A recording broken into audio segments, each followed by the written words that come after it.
Hey everybody! In today's video I'm going to be working with Stone Coat Countertop epoxy.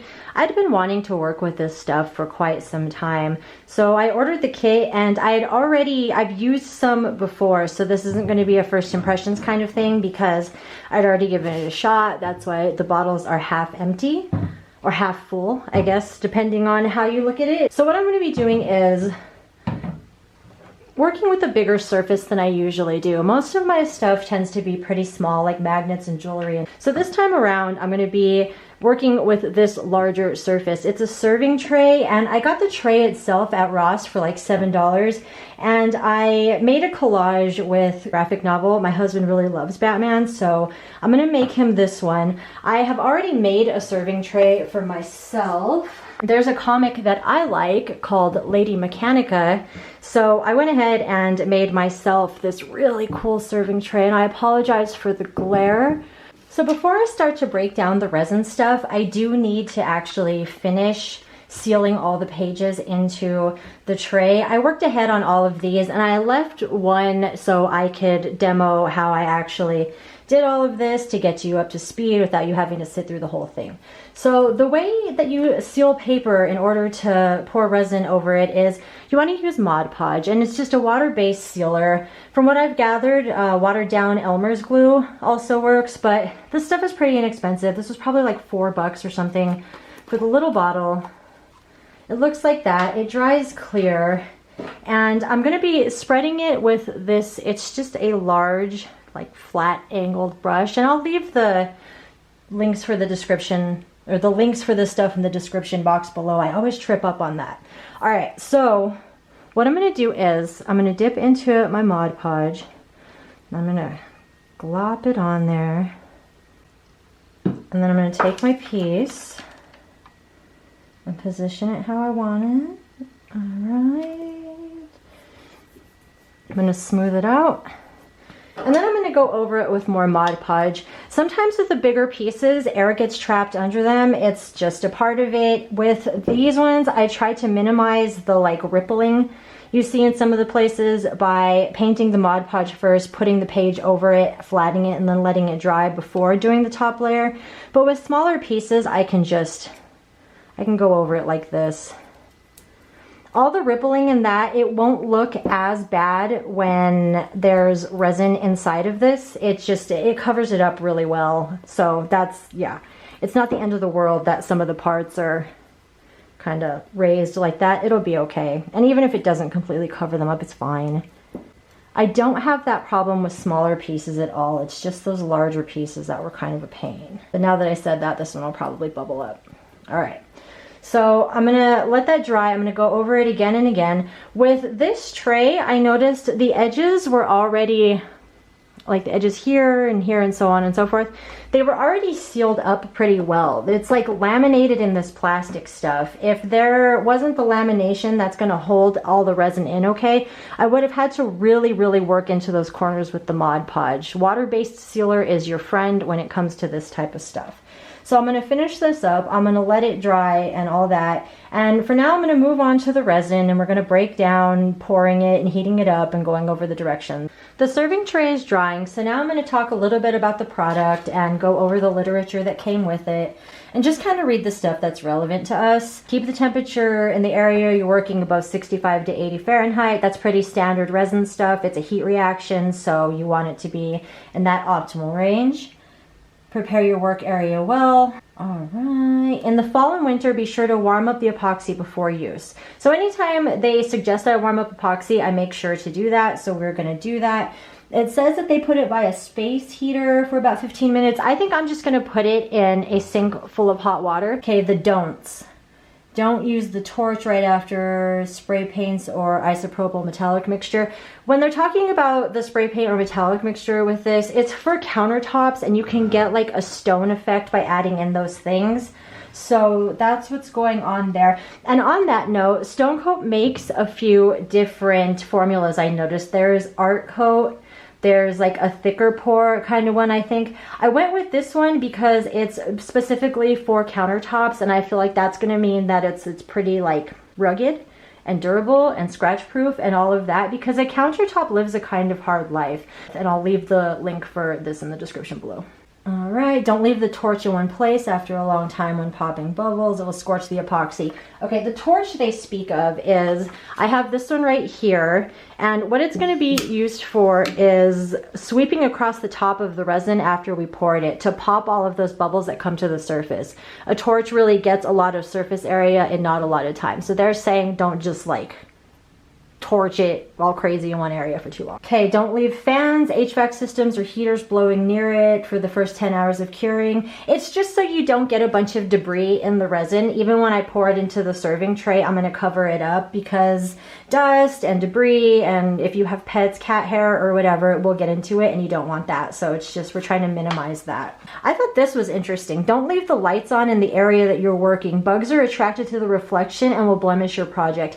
That explains a lot. Sometimes I'll spray paint outside, and while the spray paint is wet, bugs will go for it and get stuck in it. And I've never understood why they're doing that. Apparently, they're attracted to the reflection. And there's just other stuff. Don't pour in direct sunlight, so on and so forth. Yeah, there's not anything terribly important to this situation that I'm gonna read off of here.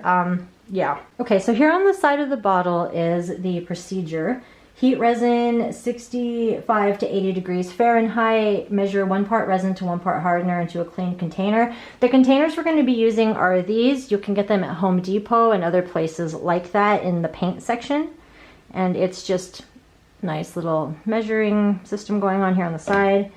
All right, mix thoroughly for 2 to 4 minutes with a drill with a plastic mixing attachment. I did not do that. What I did was, the last time I worked with it, is I just used a paint stick. There is a bit more information on the website that didn't come included on the literature that came with the kit and isn't on the side of the bottle. So I screenshotted that, and this is it. I got the half-gallon kit. It was $50 and the shipping was $15. So I paid $65 total for the kit. A lot of this stuff isn't relevant to this particular situation. It has a lot to do with if you're pouring on a countertop, and I'm not. I'm just pouring into the serving tray. So I think the most relevant thing is don't pour over 1/8 of an inch per layer. So I'll make sure for the serving tray itself not to pour thicker layers than that. I will be pouring thicker layers into a mold though, so I can put the pieces out in the sun and see how they do with the yellowing. So I'm also going to do that. I've put my bottles of resin into hot water so it can heat up. Heating it up makes it easier to stir, and it also helps the bubbles rise to the surface so you can pop them. It's a pretty thick product, so I think there's going to be an issue with that though. The tray that I showed you, I've already made. I used a vacuum chamber to get all the bubbles out. So that's why it's so clear. I don't know how it's going to be without using a vacuum chamber. We're going to find out. So for now, I have my tray. I've taken the Mod Podge and I've sealed it all up real well. I think a good rule of thumb when sealing paper is do it more times than you think that you need to. If you think, okay, I've done it enough times, do it one more time just to make sure. Because if you don't completely coat it, the resin will seep through and it will darken and discolor the paper. It won't look like you want it to look. So now I'm going to figure out how much resin I'm going to need to fill this up. And I'm going to use rice to do that. Rice is a good way to figure out how much resin you're going to need for a project. And it's a pretty straightforward concept. You just take the dry rice and you pour it in. Oh, I already have the basic idea because I've already made a tray that's this exact size, but I'm going to do it again. So the directions said that we don't want to make our layers thicker than 1/8 of an inch. I checked and 1/8 of an inch is 3 millimeters, and one of the pieces of rice is about 2. So it'll give us a decent idea. So now I'm just going to spread it all out.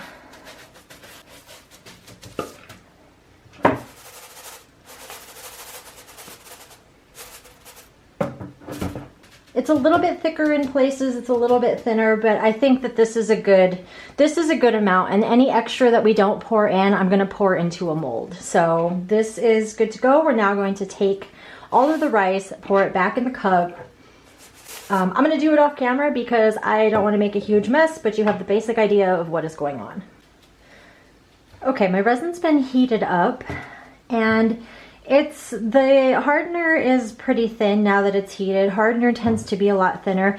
The resin itself is still pretty thick, so I think that there may be an issue with the bubbles. It's not terrible. It's not the worst I've seen, that's for sure, but it is definitely pretty thick. So for this formula, it is a 50-50 mix, half hardener, half resin, so that's what we're going to be doing. And here are my cup of rice. Along the side here is ounces, and this is about 24 ounces. So that means I'm going to do 12 ounces of hardener and 12 ounces of resin. So I'm going to take another cup, just like it that I have, and I'm going to start to measure my resin. And the directions said to use a drill to stir it. While that makes sense to me for much larger amounts, for this amount, I feel like this paint stirring stick is appropriate. It did take a little bit of elbow grease for sure, but last time I did this, I got it all mixed in just fine and it cured just fine. So that's what we're going to use again. So I'm going to start with my resin, and I'm just going to pour to the 12-ounce line.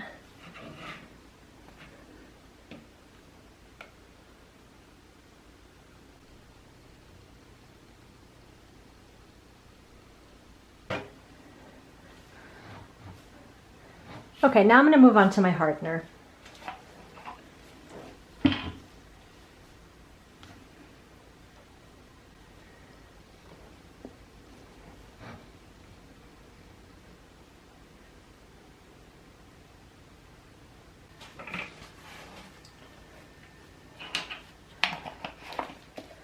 All right, and now I'm going to get ready to stir it up.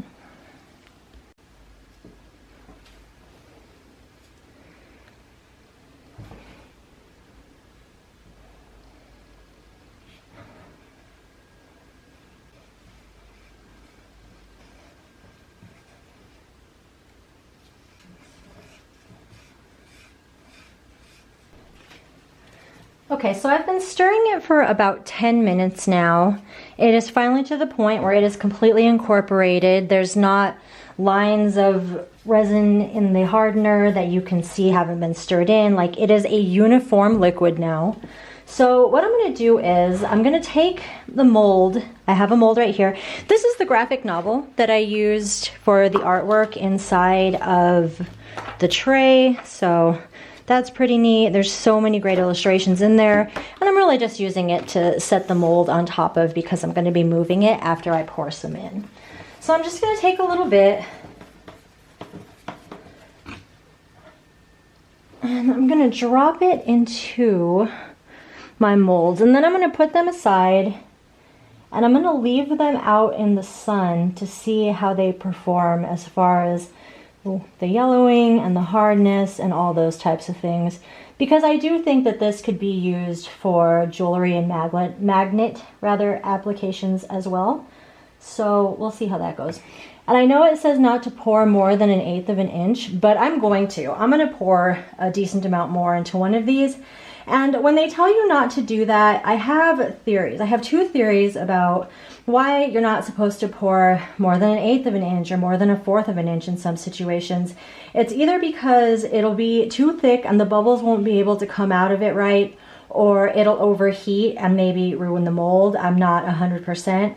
Whatever the case may be, I'm going to pour more than 1/8 of an inch in one of these. And I feel like I'm trying to not make the hugest mess ever right now. All right, that's good enough.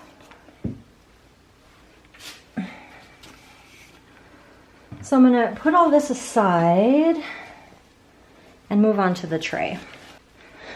Before I pour the resin into the tray, actually, I'm gonna take a little cup and I'm gonna put some of the resin in there and I'm gonna put it aside and kind of just monitor what the pot life is for a smaller amount. I'm making such a mess. Okay, so now I'm going to pour my resin into my tray.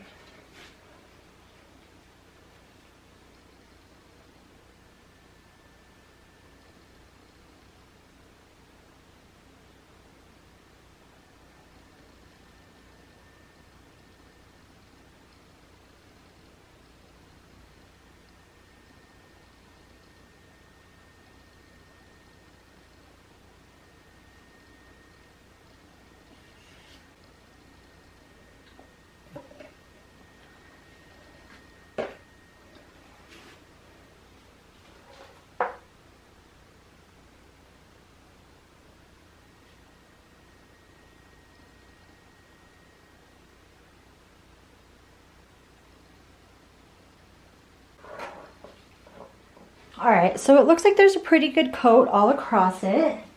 So now I'm gonna go in with my torch, and I'll leave the link for this in the description area. And I'm just gonna sweep over the top. I don't want to focus in one place for too long. I'm really just trying to pop the bubbles that have risen to the surface. And I'll come back in a few minutes and I'll do it again. So I'm gonna go ahead and I'm gonna cover that up because I don't want any debris to get into it. And I could use anything really. I could use a box that's been flattened out, but I already have a tray that's like the same size. So I'm just gonna position the other one on there like so, and then I'll come back in about 12 to 24. We'll go with 24. This stuff does take a while. I'll come back in 24 hours and see how everything is working out, and I'll make sure to monitor the pot life of the resin that we put in the little cup. So I will see you in a while. It's been about 24 hours and I've come back to check on the pieces.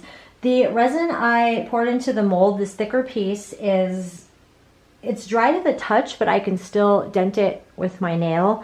And the reason for that, or a big reason, is that this stuff takes longer than most resins to fully cure. It's dry to the touch in 24 hours, light use at 72 hours, and it's fully cured at 7 days. And I noticed that when I made my other tray, it took about 4 or 5 days for it to fully cure. So it is a slow mover as far as that goes, but I think it's worth it, and I'm going to break down why. So you remember how we took our little cup and poured some resin into it so I could see how long the pot life actually was? It wound up being a pretty significant amount of time. At 11:25, I had the resin completely mixed up, and so I was going from that time, and up until about 12:42, I would say that the resin was workable. At 12:42 is when I checked on it the last time, and I felt like it was still workable enough to where I could mix glitter into it and pour it into a mold. And it totally worked. It didn't make the best contact with the mold, but I was able to manipulate the resin enough in order to mix something in and get it into the mold. That's a really, really long work time. So that's good to know. That was interesting. I didn't expect that. So as far as these things go, I'm going to pop them out in a little bit, but first I actually want to look at the tray up close and break down some thoughts I have about it, because I'm pretty interested in what these are going to look like. Well, let me get the tray and I'll go from there. So here's the finished tray. The resin in it is still, I can dent it with my nail. I just don't want to wait like 7 days for it to finish curing. So I'm just gonna finish this up right now. So the thing about this that I found to be particularly interesting is there are no micro bubbles in there. I do not see any bubbles at all.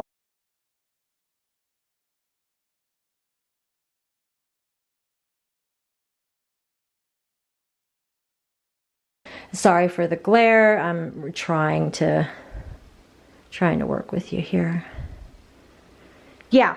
There's no bubbles in it. So now what I want to do is I'm going to take my mold, pop them out, and then we can get a clearer look at the bubble situation in these. But I honestly cannot believe that. That's crazy to me.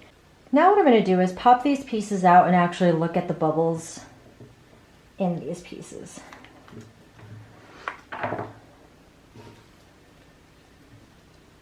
There are hardly any bubbles in that. I cannot even believe that a resin that thick degassed that well. So that's the smaller piece. I have an even smaller piece, which is about 1/8 of an inch. There are very few bubbles in there. All right, and then this is the thicker piece. I just wanted to see what would happen, and I'll put this in the sun to test the yellowing. For a resin that has not been degassed in a vacuum chamber, that is extraordinarily impressive. It's a thick piece too. It's a really thick piece, and that's how many bubbles are in that. I would absolutely use this again. I think I'll put it, like I said, I'm going to put it in the sun and test the yellowing. That's a big make or break kind of thing. If it yellows immediately or in a very short amount of time, then I won't really want to work with it. But it says that this has a UV inhibitor and it's scratch resistant and it's pretty durable and all that. So I have faith in it. I think if you have a time constraint, then it's not ideal because of how long the cure time really is. But if you're not in any big rush, I highly suggest this stuff. I cannot believe there are that few bubbles in it. So I guess that covers everything I wanted to discuss and do in this video. I hope you learned a lot. I know I certainly did. And if you liked this video, please consider liking and subscribing and all those things that go with YouTube. I thank you so much for watching, and I hope you have a great day.